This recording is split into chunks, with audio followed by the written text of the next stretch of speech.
நம்ம வந்து யூடியூப் சேனலில் இன்னிலேருந்து கோல்டு ட்ரேடு பண்ண போகிறோம். இது வந்து பார்த்திங்கனாக்கா டெமோ ட்ரேடிங் மட்டும்தான். இது வந்து நம்ம லைவில் அமௌண்ட் போட்டு இது பண்ண போகிறது கிடையாது. இது பண்ணுறது லீகலும் கிடையாது. அதனால் வந்துட்டு டெமோவில் பண்ணி பார்க்க போகிறோம். இது வந்து பார்த்திங்கனாக்கா 0.5%லேருந்து மேக்ஸிமம் 1% ரிஸ்க் வைக்கலான்ட்ருக்கோம். அதனால் வந்து பார்த்திங்கனாக்கா நம்ம மினிமம் வந்து இதில் $10,000 தேவைப்படும். ஸ்டாப் லாஸ் வந்து 0.5%க்கு கீழே இருக்கிற மாதிரி தான் நான் மேக்ஸிமம் பிளான் பண்ண போகிறேன். அதனால் வந்து பார்த்திங்கனாக்கா அக்கௌண்ட் சைஸ் ரொம்ப பெருசாக இருந்தால் தான் இந்த 1 hour டைம் ஃப்ரேமுக்கு ஸ்டாப் லாஸ் வைக்க முடியும். இல்லாட்டி ஸ்டாப் லாஸ் கனெக்ட் ஆயிரும். அந்த ரீசன்னால் வேறு இது இல்லை. நம்ம வந்து ரெகுலராக நிஃப்டி கான்சன்ட்ரேட் பண்ணலாம். அது போக கோல்டு ரெகுலராக ட்ரேட் பண்ண பார்க்கலாம். ஓகேங்களா? இப்போ வந்து பார்த்திங்கனாக்கா நம்ம இன்னிலேருந்து வந்து ட்ரேட் பண்ண பார்க்கலாம். இப்போ வந்து பார்த்திங்கனாக்கா நம்ம வந்து கோல்டு ட்ரேட் பண்ணுறதுக்கு பார்க்குறோம். இதில் வந்து பார்த்திங்கனாக்கா இப்போ நம்ம பார்க்க வேண்டியது 1 hour டைம் ஃப்ரேமில் நம்ம ட்ரேட் எடுத்து பிளான் பண்ணலாம்.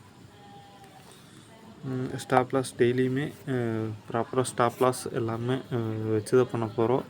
டார்கெட் இருக்காது.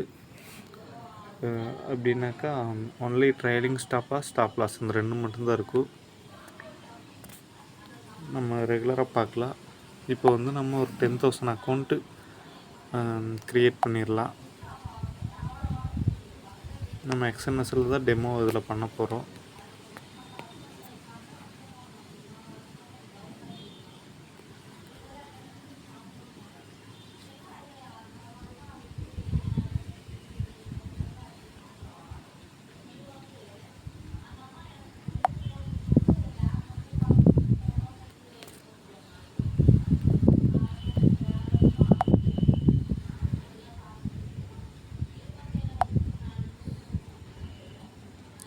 ஓகே, இப்போ $10,000 இருக்குது. ஓகேங்களா? $10,000 அப்படின்னாக்கா நம்ம வந்து 0.5% வைக்க போகிறோம்.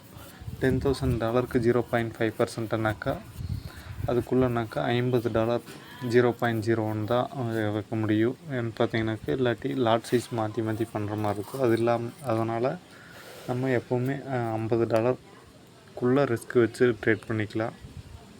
இதில் வந்து பார்த்திங்கனாக்கா நம்ம 1 hour மட்டும்தான்ட்டு இல்லை, சின்ன டைம் இருந்தால் சின்ன டைம் ஃப்ரேம்லேயும் பண்ணலாம். அப்படி பண்ணுறபோது நம்மளுக்கு $500 $100 இருந்தாவே போதுமானதாக இருக்கும். 0.01 லாட் சைஸ்க்கு டைம் ஃப்ரேம் இன்க்ரீஸ் ஆக ஸ்டாப் லாஸ் சைஸும் பெருசாகும். அதனால தான் வந்து நம்மளுக்கு $10,000 தேவைப்படுது. டைம் ஃப்ரேம் கம்மியில் பண்ணும்போது நம்மளுக்கு $100 போதுமானதாக இருக்கும். நம்ம இன்னிலேருந்து ரெகுலராக பண்ணலாம்.